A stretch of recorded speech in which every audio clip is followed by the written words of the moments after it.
કે આ ભગવાનને આસન, આ પોતાના સંસ્થા શાસ્ત્રીમાં યોગીજી મહારાજ એ આપણને આ મળ્યા છે, એમાંથી ક્યારે મન આપણું ચલાયમાન ન થાય ત્યારે આપણે જાણે દેશકાળથી આપણું મન ફરે. દેશકાળ તો આવવાના જ, દેશકાળ તો બધાને આવ્યા છે ને આપણે પણ આવે, માટે એનાથી ડરવું નહીં.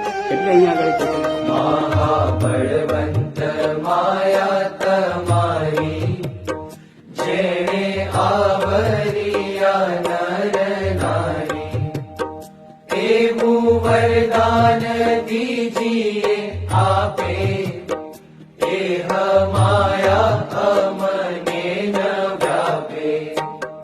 વળી તમારે વિશે જીવન નાવે મનુષ્ય બુદ્ધિ કોઈ ધન, જે લીલા કરો તમે